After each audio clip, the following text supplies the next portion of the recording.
folks, and welcome back. I'm sat here in my kitchen after a day of something that I really would never have expected that I was going to do. But I'm really glad that I did it, and I think it sort of encapsulates how I go about my life, and perhaps how it is that I end up doing the things that I do. And my musings on that, which I thought I'd share with you. And you know, maybe it will be something that you can take something from, whether it's a case of sort of going, yeah, that's a really good idea, or I will never do that. But I thought I'd share it with you anyway. So what happened was, today I have spent the day training to fire fireworks in professional displays. To the extent that on the 6th of November, Sunday the 6th of November, I'm actually going to be helping to launch a professional display. And the way that this has all sort of unfolded was that, now when would it have been? Probably about a year ago, I ordered some fireworks from a company. And the guy said, yeah, I'll deliver them to you. It's like, brilliant. And he showed up, and I was putting the fireworks into the garage, you know, instead of in the house or something. And the guy who's delivering them goes, oh, is that a BSA Bantam? Pointing at one of my motorcycles. I'm like, yeah, it's a come in, have a look. And we got chatting. And he goes, oh, that's great. So what, can I get your number? I thought, well, yeah, I always have to talk to someone about bikes, so yeah, here you go, here's my number. And shortly afterwards, he got back in touch and said, I remember talking to you, and would you be interested in coming and seeing an industry event where there's like a big display and a little bit about how the fireworks displays are put on? So, yeah, brilliant, sure, where is it? It's in Burton. Well, okay, I live in Nottingham, so that's about an hour away, that's fine. Yeah, sure, I'd be really up for that. Send me the details nearer the time. Anyway, a bit nearer the time, the person who was organising the display goes, hi, this guy put me in touch with you. We've had to change it a bit. Quite a few people who said they were interested have dropped out. So we're not going to be doing the big display. We're actually going to be doing more about like the training side of it as like a refresher course for people who do this. And I was like, well, I mean, as long as you're happy to have me there, I'd be really interested. It's nothing like anything I've ever done before. Sure, I bought these fireworks to launch at home, but this is so different to anything I've ever done. Yes, please, I'd love to. Went along, did this day, and by the end of it, they basically went, right, okay, so now you're trained. Do you fancy doing a display? I was like, yeah, sure, why not? And so I'm going to be sort of going along and helping out this company. And it's sort of like, you know, taking a step back and going, how did this happen?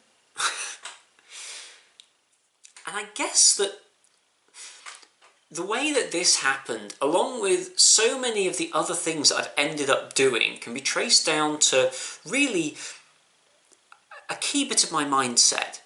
Because as anyone who knows me or has been taught by me will know, I have not followed a conventional path. I've done a lot of different things, and a lot of unusual things, and I still do a lot of unusual things. And how do I sort of end up in all of these situations? And it generally comes down to, well, perhaps it's a mindset that can be broken down into like 3 parts. The first one is that I give people and activities and events the benefit of the doubt. If somebody says, do you want to blank, or do you want to meet blank, or hi, I'm blank, my general response is, yes, I want to do this or meet this person or talk to you. Because why not? You know, there was an advert, TV advert years ago, where I can't remember what it was, but the tagline was, life is better when you say yes. It was like a bank or something. But it really did encapsulate, so like, oh yeah, that's how I do things. I just say yes, and I give it a go. Because what's the worst that could happen? And is it any worse than what would happen if I said no? Because what's the worst that could happen? Okay, at the very outside spectrum, you know, something really awful could happen, but something really awful could happen anyway. But the best that can happen is I find a new friend, I find a new interest, I find a new skill, a new way of thinking, and I love the idea of finding something new, stepping outside my comfort zone. It's like, okay, there's a little stepping stone outside my comfort zone. Yes, I want to step onto it and have a look around. Of course I do. And I need to know more. I feel this sort of craving to know more people, to know more things, to know how to do more stuff, to be involved with more things. But the other side to that is, I tend to commit to stuff quite quickly. And it's not that I just say yes to everyone, it's more that I love things that have got a value for their own sake. So I don't go into it thinking, what can I gain? Can I make money? Will it lead me to influence or status or power? I don't think like that. I think, am I going to enjoy it? Does it fit with my values? Or, you know, do I enjoy seeing this person? Do I enjoy talking with them? Do I feel a connection? Do I feel a connection, I suppose, is the real thing. And if the answer is yes, then I'll commit to it, because I think, well, it's worth it for its own sake. It's like, since I was about 15, I made music and I recorded it.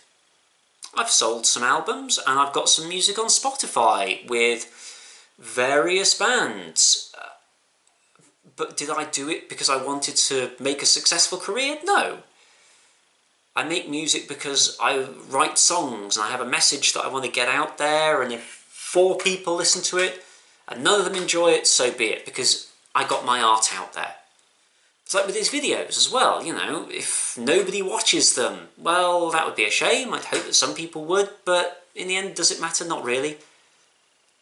I do it for me, and I do it because there's something I want to share. And the flip side of it is always thinking cynically about how to get more customers, how to get more viewers, how to get somewhere with something. I don't enjoy that. That's not how I want to be. It doesn't make me happy. And I always say to my students, whenever they ask me about degrees or careers or anything like that, I said, do the qualifications you want to do, because then you will get into a job that you want to do. You'll get into a life that you want to live. Whereas if you think cynically about your options and you do a course you don't want to do, get into a job you don't want to do, you'll end up living a life you don't want to do. But if you really enjoy something, if you really want to do it, that's a life that's worth living, in my opinion. And the thing is, if that's how you go about your life, people will go with you. I've got I would say a relatively small number of very, very close friends, and then a small number of slightly further out friends. But they all mean so much to me. And the people who are like my closest friends, they're like family to me, and they mean so much to me because, you know, I'm not interested in what I can gain from them. It's all about them. But what I've also found is that I've got a lot of contacts, I've got a lot of people who are interested in what I think, who want to stay in touch with me. And I've sort of thought, well, maybe it's because I do things my way, and I've got this range of experiences, and if I hadn't done things my way, if I tried to please everyone rather than doing things my way, people probably wouldn't be interested in my opinions. If anyone's actually interested in my opinions anyway. You know, if you're still watching this video, maybe you are. But I look at other people who I know who I would consider to be successful, and I don't mean as in they've got the biggest paycheck, I mean as in they inspire people, and they're the people who I wanted to be like. And they're the ones who did things because it mattered to them, and because it was important to them, and important to their values. And I feel like, surely that's got to be worth something. But hey, you know, that's my opinion. And we all know what opinions are like, right? Everyone's got one.